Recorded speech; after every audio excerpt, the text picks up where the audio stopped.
盛夏正午，烈日把青山村的土蟹糖烤得发烫。我踩着烫土冲到电闸箱，汗水浸透鬓发，急得眼眶发红。怎么突然断电了？大伯，天这么热，增氧机一停，蟹马上全死，快把电接上！塘里的增氧机、循环水泵全部停转，水体严重缺氧。大闸蟹密密麻麻爬向塘边浅滩，攀着围网乱蹬，眼看就要窒息死亡。苏长根背着手从树荫下走出来，舔着肚子慢悠悠晃到我面前，身后跟着20多个苏家亲戚，个个脸上写满算计。婉婉啊，我的好侄闺女，这电不是你想停就停、想接就接的。这蟹塘的地都是咱们苏家一大家子的地，用电的事情，我们的地我们说了算。四叔母立刻叉着腰凑上来，尖着嗓子喊：就是凭什么你一个人占着金塘赚大钱，我们跟着喝西北风？今天不把条件谈妥，这电谁也别想接。我眼神一冷，扫过一张张贪婪的脸。条件？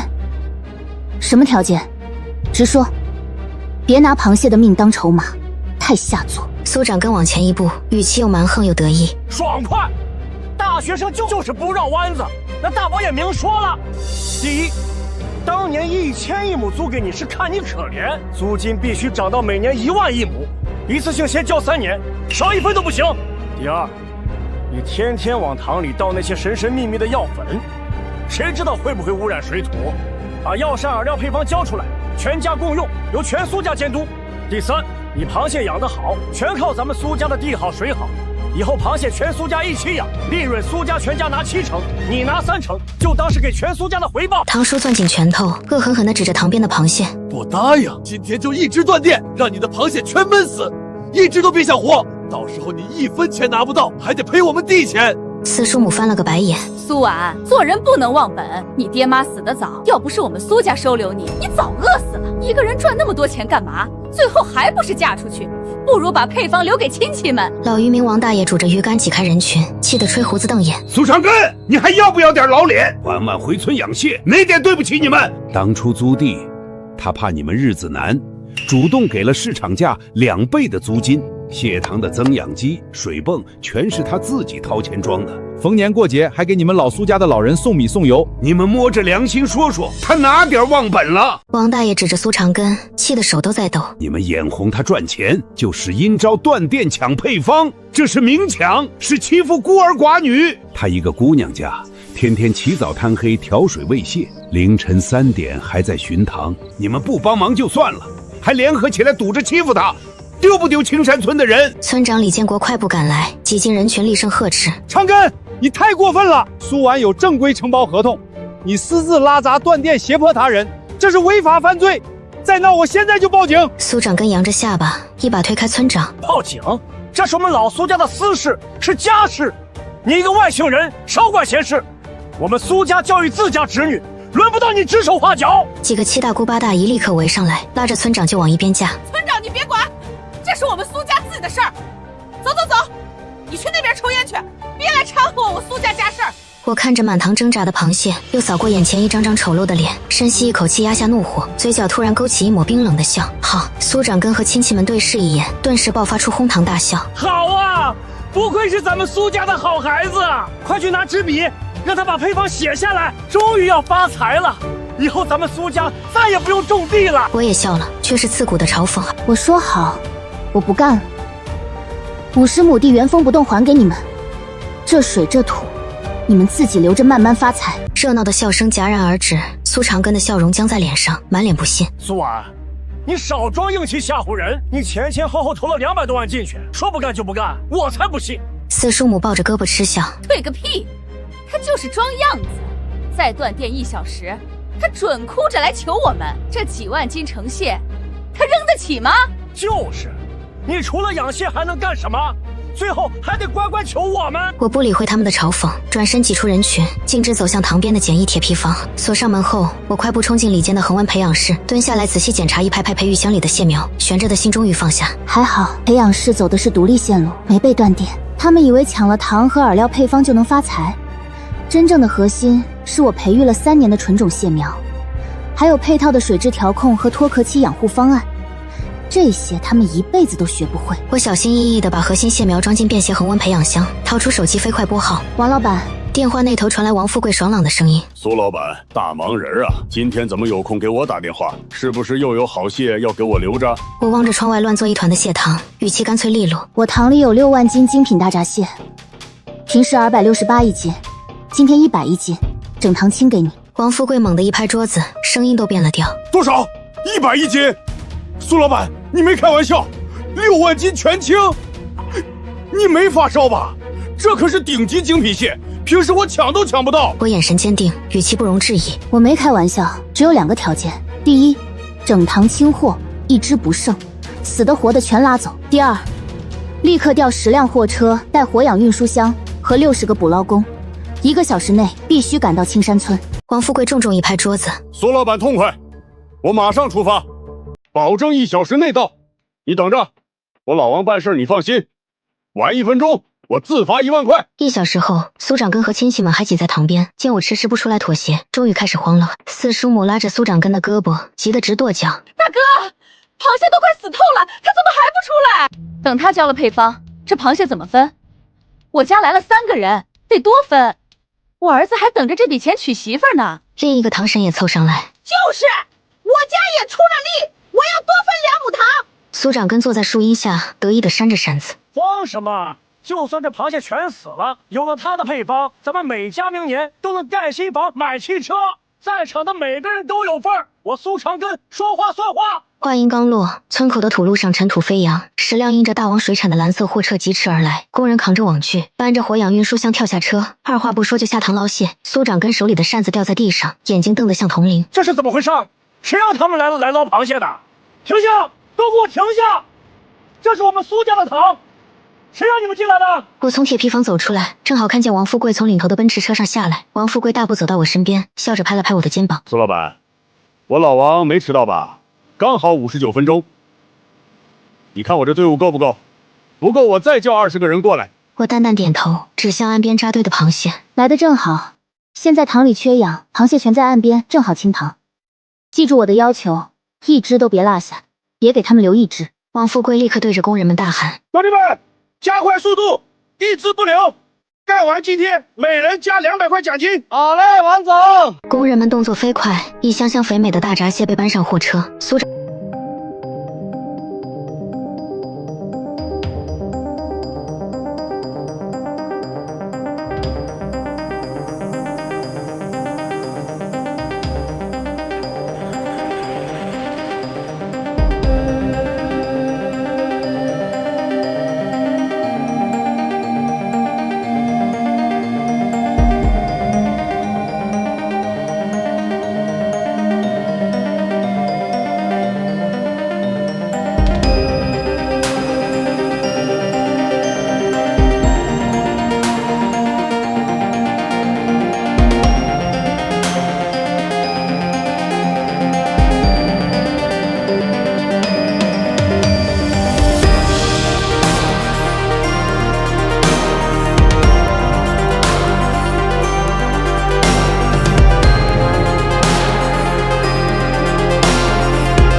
口无言，恼羞成怒的伸手就抢合同：“什么合同不合同？你是我苏家的人，在青山村，你就要听我苏长根的话。今天这螃蟹，你们要是敢拉走，我就砸了你们的车！”说着，他就要往货车冲，几个亲戚也跟着起哄，捡起地上的石头就要砸。我眼神一冷，侧身挡在货车前：“王老板，刚才他们推搡我准备砸车的画面都录下来了吗？”王富贵掏出手机晃了晃，又指了指货车4周的摄像头：“苏老板放心，全程高清录像，连他们脸上的表情都拍得清清楚楚。他们要是敢砸，我马上发给辖区所的张所长，他们10分钟就能到。”王富贵又转头看向苏家人：“这批螃蟹总价值600多万，你们现在闹事要砸车，要害死我们的螃蟹，是想进去吗？自己掂量清楚。”苏长根举着石头的手瞬间僵在半空，脸色惨白如纸。村长跑过来指着他怒骂：“苏长根，你疯了！为了这点钱你想坐牢吗？还不赶紧让你们家人住手！你想让整个苏家都跟着你丢人现眼吗？”苏长根咬着牙，狠狠把石头砸在地上，恶狠狠地瞪着我：“苏婉，你这个白眼狼，我们苏家白养你了！你一定会后悔的。我淡淡的瞥了他一眼，语气平静无波。我父母早亡，上学全靠自己打工和国家助学贷，没花过苏家一分钱。返乡创业这2年，我顾念血脉亲情，租金加倍，逢年过节给老人送米送油，谁家有困难我都伸手帮过。是你们自己贪得无厌，非要赶尽杀绝。我懒得再废话，转身对工人们挥手，继续干活，不用管他们。谁再敢捣乱，直接报警。工人们动作更快了，不到2个小时，6万斤螃蟹全部装车完毕。看着货车一辆辆开走，村民们急得直跺脚，嘴里不停念叨着钱没了。四叔母拉着苏长根的胳膊，哭丧着脸说：“完了，这一下几百万就没了。早知道就不逼他了，让他先把螃蟹卖了再要配方多好。现在鸡飞蛋打了。”苏长根强装镇定，眼底却满是阴狠的算计。慌什么慌？都给我闭嘴！这点螃蟹算什么？你们动动脑子想想，他今天能把螃蟹卖了，能把这50亩糖带走吗？能把青山村的水带走吗？塘底的淤泥，水里的水草，早就被他的药膳饵料泡透了。他那配方就算带走了又怎么样？我们明天就去买普通蟹苗放进去，照样能养出精品大闸蟹。到时候我们全苏家一起卖，赚的钱比他还多。这叫前人栽树，后人乘凉。村民们一听，瞬间眼睛亮了。对呀，长庚哥说的太对了，没有他苏婉，我们照样能养出好蟹。还是长庚哥聪明，我们跟着长庚哥干，肯定能发财。我拎着装有核心蟹苗的培养箱，走到苏长根面前，嘴角勾起一抹冰冷的笑。苏长根，你太天真了。你们以为光靠这点淤泥水草就能养出好蟹？我告诉你们，药态饵料只是皮毛，真正的核心是我培育了3年的纯种蟹苗，还有配套的水质调控和脱壳期专属养护方案。没有这些，别说200多1斤的精品蟹，你们连普通毛蟹都养不活。最多2个月，这塘就会因为残饵腐烂、粪便堆积导致氨氮爆表、烂鳃病、黑鳃病连变爆发，彻底变成一塘连蚊子都不沾的臭水。不信的话，你们尽管试试。话音刚落，我的手机传来连续的到账提示音。王富贵把手机屏幕转向我，满脸笑意。苏老板，600万整已经全部到账了，你点点看。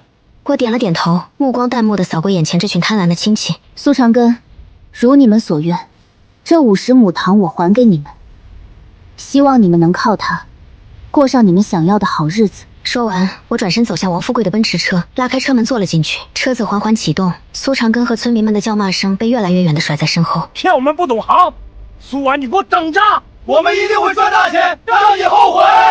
我靠在座椅上，看着手里的培养箱，眼神无比坚定。这50亩破塘算什么？我要建一个全国最大的智能化大闸蟹养殖基地，让这些短视的人永远只能仰望我的高度。隔天，我来到城郊的智能化水产养殖园，灰白色钢结构厂房，玻璃采光顶完好，内部空间开阔，只是闲置半年积了些许灰尘。老陈早早等在门口，见我下车，连忙快步迎上来，脸上满是担忧。苏总，您可算来了，我还以为您不来了呢。苏总，这园区前老板砸了3000万搞高端水产，就是因为没核心技术，光每年水电运维就上百万，最后血本无归。现在2000万打包转让给您，您用来养大闸蟹，这么高的成本能赚回来吗？我真怕您也栽在这里呀。我缓步走过设备区，指尖轻触控制柜外壳，眼神自信从容。老陈，别人收不回，是因为他们没有不可替代的核心技术。这里恒温恒湿，水循环可控，大闸蟹再也不受季节限制，1年4季都能生长上市。等到冬天，外面土塘的蟹全部下市，市场断货的时候，我这里就是全国唯一的供货商。2681斤只是起步价，市场定价我说了算。我手里这600万现金，加上之前养蟹积累的400万，一共1000万。先付首付拿下园区，再用设备抵押贷一部分，把核心系统配齐，足够启动。不出半年，我就能回本。老陈眼睛瞪得溜圆，满脸难以置信。苏总，这就是您的底气，您居然有自己的核心蟹苗和技术。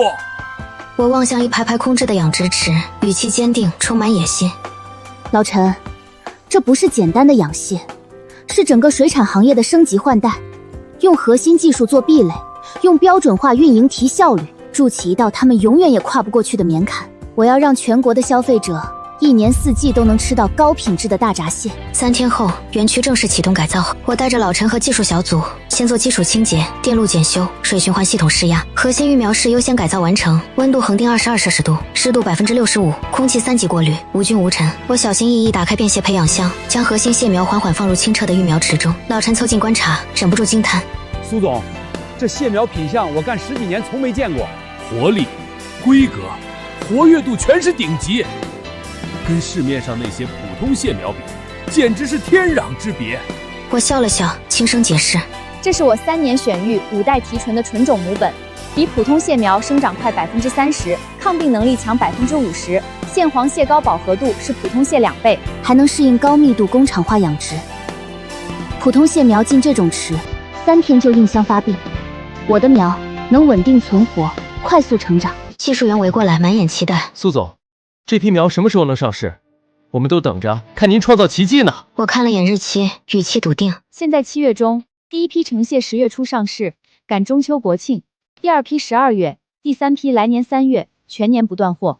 别人只能卖1季，我们能卖1整年。老陈立刻皱眉。密度一大，病害怎么办？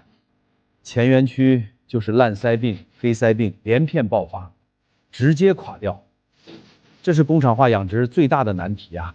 第一，苗种本身抗病；第二，循环水全程紫外线加生物净化，水质零污染；第三，我有纯中药防病饵料，不用抗生素，只提免疫，改肉质稳口感。车间后面那间房改成中药跑制间，专人配比，专人投喂，全程保密。老陈连连点头，敬佩写在脸上。苏总，您想的太细了，这次咱们一定成，我跟着您干，绝对没错。与此同时，青山村却像一锅烧开的沸水，彻底乱了。我前脚刚走，苏长根立刻把所有亲戚召集到蟹塘边，脸上没有半分愧疚，只有霸占成功的得意。他往塘埂上一站，背着手摆出长辈的架子，嗓门压过所有人。都安静，听我说。苏完走了，这50亩金塘，从今往后就是我们苏家的聚宝盆。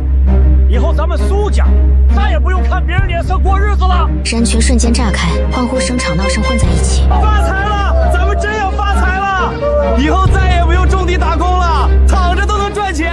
长哥哥厉害，硬是把苏万挤走了。跟着长哥哥有肉吃。苏长根压了压手，脸色一沉，立刻露出贪婪本色。高兴归高兴，丑话我得说在前头。这塘是我豁出老脸，顶着骂名抢下来的，店是我断的，主意是我出的，风险是我担的。没有我，你们连塘边都摸不着。所以这50亩塘，我苏长度一个人占30亩，剩下20亩我再分。全场瞬间安静，随即炸锅。四叔母第一个跳起来，双手叉腰，唾沫星子乱飞。苏长根，你心也太黑了！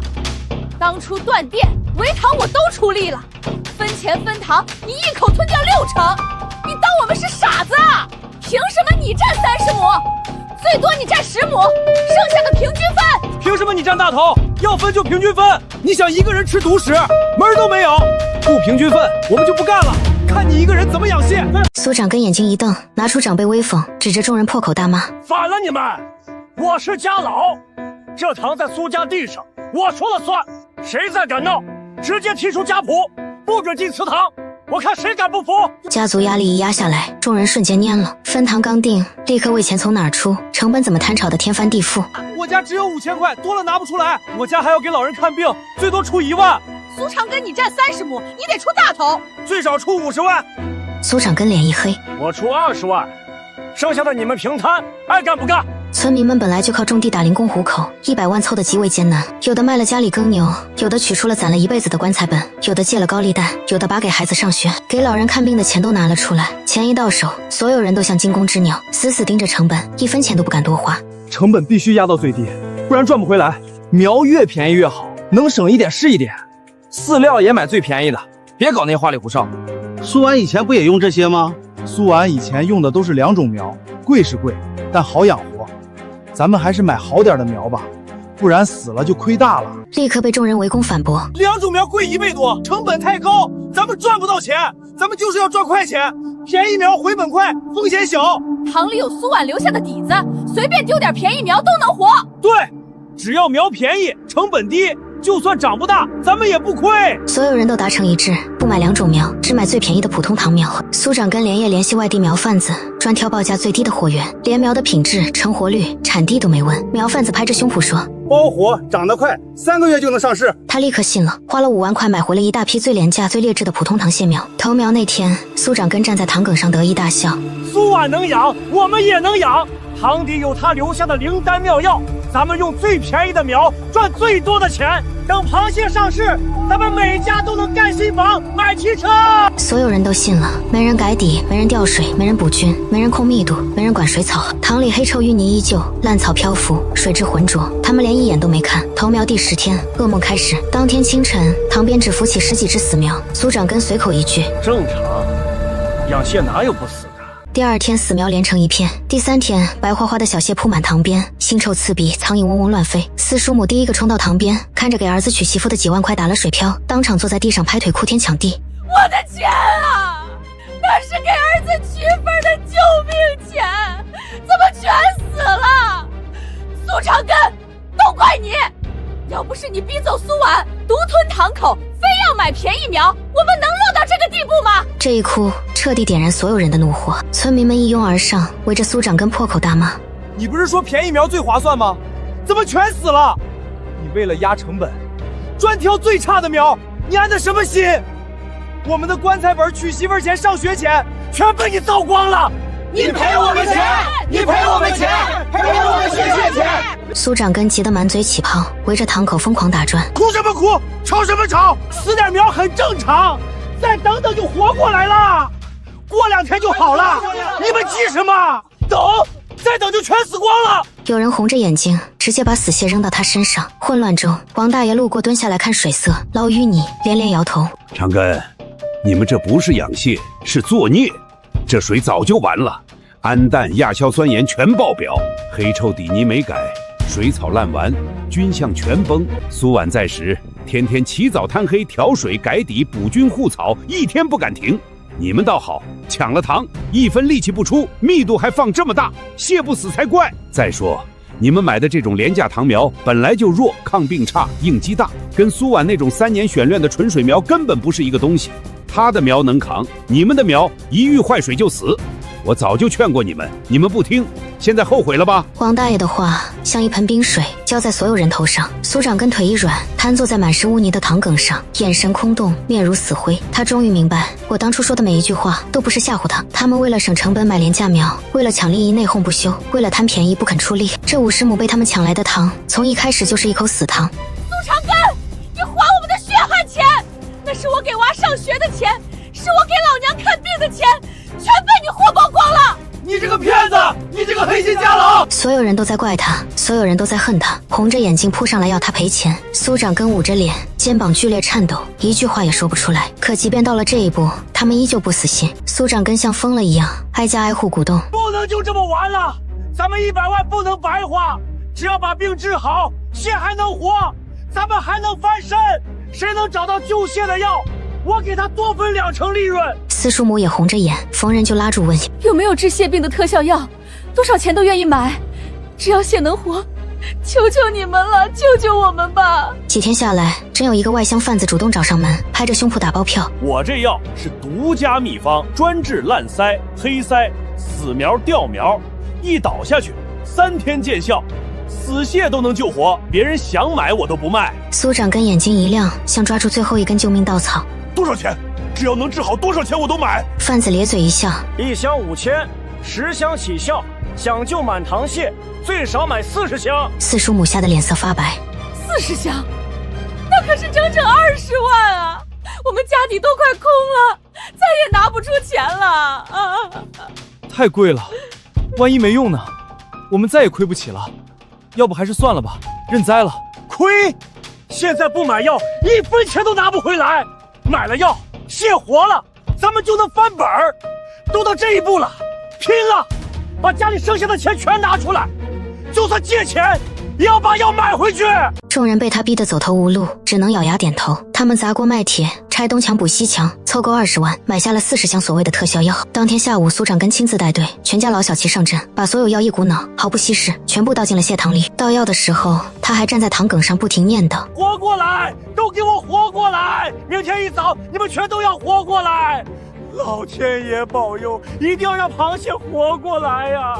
可他们万万没想到，这根本不是什么特效药，而是毫无效果、刺激性极强的假药。仅仅1夜之间，满塘本就奄奄一息的蟹苗全军覆没。第二天一早，水面上密密麻麻浮满死蟹，黑臭腥臭，彻底没了一丝生机。亲戚们冲到塘边，看着满塘死蟹，当场崩溃。完了，全完了，最后一点钱也没了。那是我们的活命钱啊，就这么被假药坑光了！苏长根，你这个害人精，你把我们全家都害死了！我跟你拼了！苏长根站在塘边，瞪着水面，整个人僵在原地。他张了张嘴，想说什么，却一口气没上来，眼前一黑，直挺挺倒了下去。长根叔，大伯，你怎么啦？众人慌了神，手忙脚乱把他送到镇医院。医生一番抢救，摘下口罩说：“急火攻心，血压爆表，加上受了大刺激，暂时脱离危险，但必须住院静养，不能再受刺激。再受刺激，就真的救不回来了。”大伯母坐在走廊椅子上，捂着脸呜呜直哭。这可怎么办啊？钱没了，蟹死了，人也倒了，这日子没法过了。他的哭声还没停，一群盔光家底的亲戚气势汹汹冲了过来，把病房门口堵得水泄不通。苏长根，你给我出来！你害我们亏光100万，又骗我们投20万假药，你今天必须给个说法！我们的钱呢？你赔我们钱！不赔钱，我们就不走了！大伯母吓得浑身发抖，挡在病房门口。他都病成这样了，你们还想怎么样？钱没了，我有什么办法？你们就不能可怜可怜我们吗？没办法也得办！一个亲戚红着眼睛往前冲。我们全家积蓄都没了，老人看病，孩子上学都没钱，你让我们怎么活？当初是他带头逼走苏婉，带头抢塘，所有事都是他干的。他不负责谁负责？他必须赔我们钱，不然我们就去告他！吵闹声把整个医院走廊搅得天翻地覆。躺在病床上的苏长根缓缓睁开眼，听着外面的咒骂，眼泪无声从眼角滑落。他想开口，却喉咙发紧，一个字也吐不出来。就在场面快要失控时，村长李建国快步赶来，厉声呵斥：“都别闹了，这里是医院，想把人逼死吗？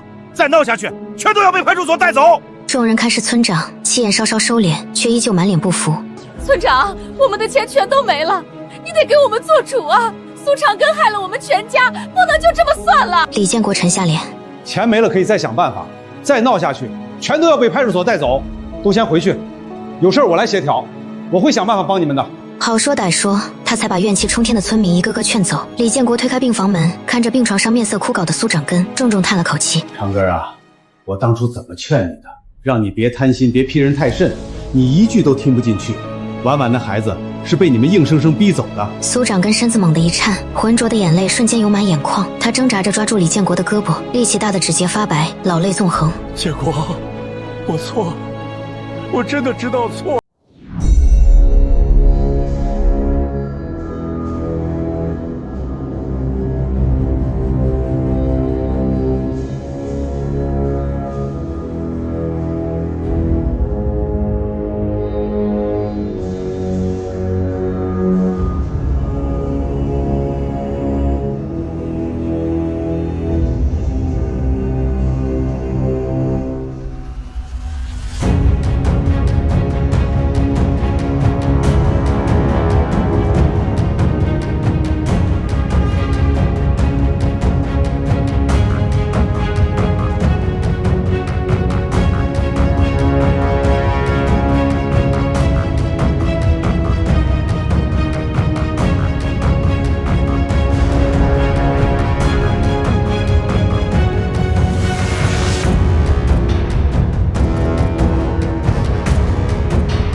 我立刻联系王富贵。1小时后，王富贵带着车队赶到，看到蟹的瞬间眼睛发亮。苏老板，这蟹比青山村那批还要顶级，我就知道跟着你干准没错。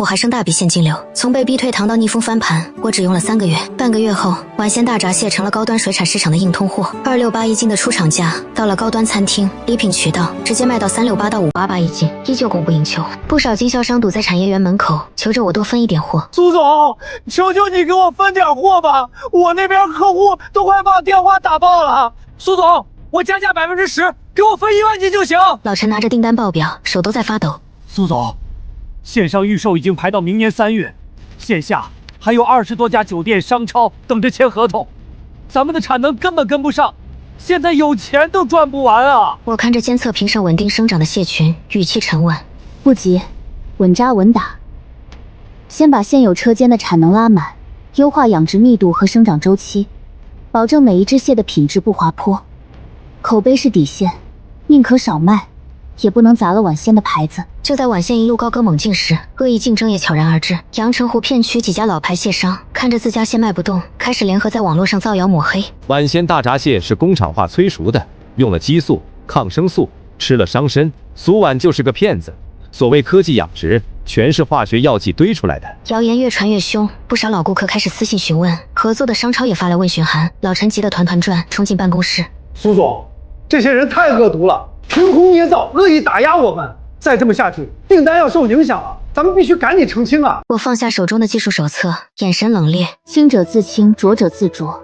他们越抹黑，越说明我们动了他们的蛋糕。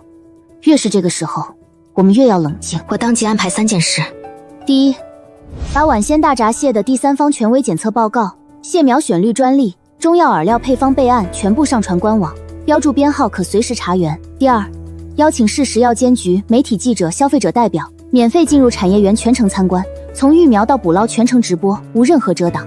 第三，在产业园现场举办品蟹检测会，现场征捕、现场检测、现场试吃。3天后，产业园迎来上百位参观者，大家穿着无菌服走进恒温养殖车间，看着清澈的循环水、智能监测设备、纯中药饵料调配过程，纷纷惊叹：原来工厂化养殖是这样的，太干净了，比我家厨房都干净。食药监局的工作人员现场取样检测，结果当场公布：无激素、无抗生素、无农残、无重金属超标。消费者代表掰开一只皖鲜蟹，金黄的蟹膏流油，香气扑鼻。这蟹太鲜了，肉质紧实，膏黄饱满，比我以前吃的所有蟹都好。那些造谣的人太坏了，就是嫉妒人家做得好。媒体全程直播报道，那几家造谣的蟹商当场被打脸，不仅删光了所有抹黑内容，还因为不正当竞争被市场监管部门约谈罚款。经此一役，皖鲜的口碑彻底站稳，销量暴涨3倍。品牌爆火后，假冒皖鲜开始泛滥，不少小水产店贴着皖鲜的标签，卖的却是廉价土塘蟹。不少消费者买到假货，投诉到产业园，销售经理急匆匆汇报：苏总，假货太多了，我们根本查不过来。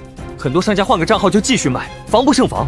再这样下去，咱们的牌子就毁了。我召开紧急会议，给出解决方案。第一，上线一物一码防伪溯源系统，每一只皖鲜大闸蟹都有专属2维码，扫描就能查看养殖时间、水质数据、检测报告，假蟹一扫就露馅。第二，关闭所有第三方供货渠道，只保留官方旗舰店、官方小程序、签约5星级酒店3大正规渠道，从源头切断假货流通。第三，联合市监理、公安局开展打假专项行动。半个月后，防伪溯源系统正式上线，联合执法部门一举查封37家售假店铺，12个造假作坊，没收假冒皖鲜蟹8万多斤，罚款总额超100万。重拳出击之下，市场上的假冒皖鲜彻底销声匿迹。老陈感慨道：苏总，您这一套组合拳打下来，不仅解决了麻烦，还把皖鲜的壁垒筑得越来越高，别人想模仿都没机会了。我望向窗外的养殖车间，目光坚定。科技是底气，品质是根基，诚信是命脉。守住这3点，皖鲜就能走得更远。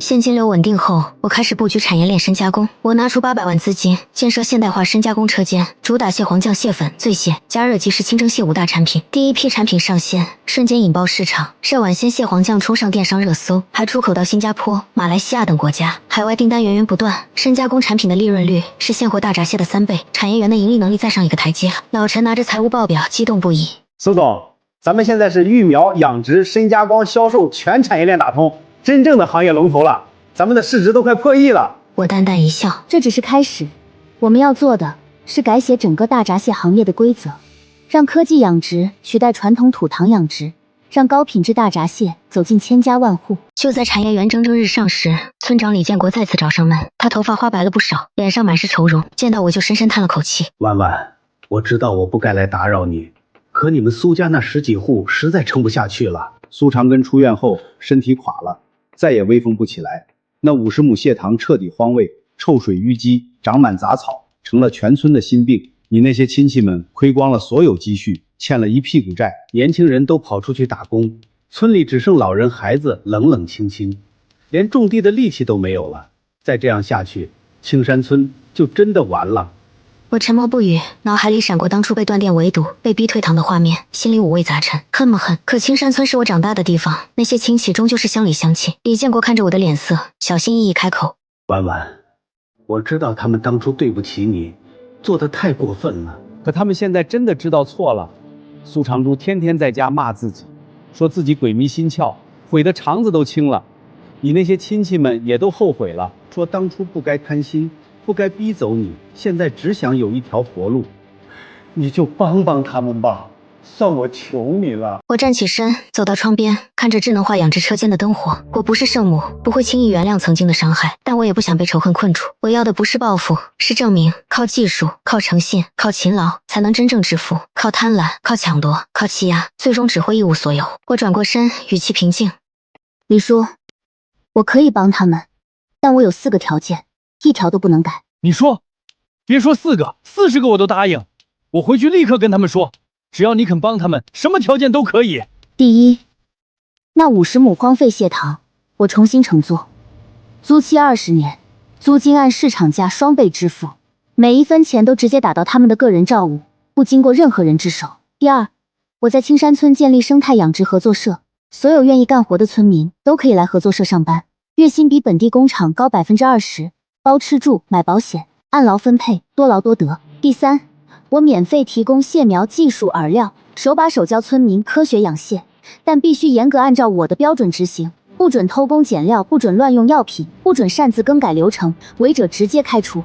第四，合作社养出的所有螃蟹，我按保底价统一收购，不管市场行情涨跌，绝不压价，绝不拖欠，保证村民每年有稳定收入。婉婉，你真是心善，这哪是条件，这是给全村送活路啊！我现在就回村，把这个好消息告诉大家。当天下午，李建国把消息带回了青山村，全村沸腾，所有人都哭了，有后悔，有感激，有愧疚。苏长根拄着拐杖，在自家院子里对着青山村的方向深深鞠了3个躬，老泪纵横。1周后，我带着技术团队回到青山村，曾经热闹的蟹塘，如今杂草丛生，黑水恶臭，一片破败。村民们早早等在塘边，低着头不敢看我，眼神里满是愧疚。苏长根拄着拐杖走到我面前，扑通一声就要跪下，我连忙扶住他。大伯，不必如此。苏长根声音沙哑，泪流满面。婉婉，大伯错了，错得离谱。我贪心、蛮横、短视，把你逼走，把好好的蟹塘毁了，把全村都害了。你骂我、打我，我都认，只求你给我一个改过自新的机会。我给合作社干活，不要工资，只要能赎罪。我真的知道错了。我淡淡开口，过去的事翻篇了，从今天起，好好干活。靠自己的力气赚钱，比什么都强。只要你们肯好好干，我保证大家都能过上好日子。我投入300万，启动青山村蟹塘改造工程，清淤、消毒、改底、修复水草，安装智能增氧机和水质监测仪，把荒废的土塘改造成标准化生态养殖塘。同时建起技术培训室，每周开课，把3年的养殖经验毫无保留地教给村民。苏长根每天天不亮就起床，巡塘测水，清理杂草，脏活累活抢着干，一丝不苟。四叔母也加入合作社，负责饵料配比、蟹塘看护，再也没有了当初的刻薄蛮横，变得踏实勤恳。其他村民也都收起了浮躁，认真学习技术，用心打理蟹塘。他们终于明白，养蟹靠的不是塘，不是水，是技术、耐心、标准。赚钱靠的不是抢，不是贪，是诚信、勤劳付出。半年后，青山村生态合作社的第一批大闸蟹成熟上市，虽然比不上产业园的晚鲜精品蟹，但清杯白肚，肉质鲜甜，规格均匀，远超普通土塘蟹。我按照约定，以保底价全部收购，当天就把货款打到了村民的银行卡里。拿到钱的那一刻，全村都哭了。终于有钱了，欠的债能还了，孩子的学费有着落了。多亏了婉婉，要不是她，我们这辈子都翻不了身。以前我们真不是人，以后一定好好跟着婉婉干，绝不再贪心。苏长根拿着银行卡，手不停发抖，走到我面前，深深鞠躬。婉婉，谢谢你，是你救了我，救了全苏家的人啊！我这辈子都记着你的恩情。我扶起他，笑着说：“大伯，这是你们自己努力的结果，好好干，以后大家的日子会越来越好。”曾经破败的青山村重新焕发了生机，外出打工的年轻人陆续回来，有的在合作社上班，有的开起了农家乐，有的做电商包装晚仙礼盒。村里的水泥路修到了堂口，路灯亮了起来，家家户户都盖起了新房。那50亩曾经的死堂变成了青山村的聚宝盆，更是村民们心中的警醒堂。转眼又是1年金秋，晚仙的产业版图持续扩大，除城郊核心产业园与青山村生态合作社外，我又在周边2个乡镇落地标准化养殖基地，带动上千户农户稳定增收，成为省市2级重点扶持的农业科技龙头企业。晚仙品牌成功获评中国驰名商标，产品线从鲜活大闸蟹、深加工食品延伸至核心蟹苗供应、养殖技术输出，真正打通了育养家销全产业链闭环。这天，苏长根捧着一叠厚厚的养殖记录走到我面前，语气恭敬又满是真诚：“苏总，今年咱们合作社的蟹纯活率超90%，平均规格比去年又提了一档，村民们都托我来谢谢您，大家都说跟着您干，心里踏实，日子有奔头。”我接过记录仔细翻看，笑着点头：“这不是我一个人的功劳，是大家肯学肯干、用心管护的结果。明年咱们再扩大规模，让更多村民加入进来。”四叔母端着刚蒸好的螃蟹快步走来，热情地往我手里塞：“婉婉，快尝尝今年的新蟹，比去年还要肥嫩。要不是你拉我们一把，我们现在还在泥潭里翻不了身呢。以前是婶子不对，你别往心里去。”周围的村民纷纷围拢过来，你一言我一语，满是淳朴的感激，再也没有了当初的刻薄刁难与贪婪算计。年底，我受邀参加全国青年农业创业表彰大会，作为乡村振兴典型代表上台发言。站在聚光灯下，回望一路坎坷，我语气平静却坚定。我曾因坚守核心技术被亲戚们逼退堂口，也曾因一无所有陷入迷茫，但我始终坚信，科技是农业的出路，诚信是立身的根本。用技术筑高产业壁垒，用真心反哺乡邻，让每一份勤劳都有回报，让每一项技术都能造福一方。台下响起雷鸣般的掌声。夕阳西下，我再次站在青山村的蟹塘边，微风拂过水面，泛起层层金波。苏长根陪在我身旁，感慨万千：“婉婉，当年是我鬼迷心窍，做尽浑事，你却不计前嫌，给我们活路。我这辈子都记着你的恩情。”我看向满塘鲜活的大闸蟹，看向安居乐业的村民，嘴角扬起温和的笑意：“大伯，过去的恩怨都翻篇了，往后好好生活，踏实做事，比什么都重要。”从被逼退堂的孤女到执掌科技养殖帝国的创业者，我失去过，恨过，也坚持过，释怀过。我用3年选育的核心蟹苗，一套中药生态养殖体系，一颗永不言弃的心，打破了世俗偏见，改写了自己的命运，也照亮了乡村的致富路。科技赋能农业，初心温暖乡邻，这不是终点，而是我与晚仙奔赴更广阔未来的全新起点。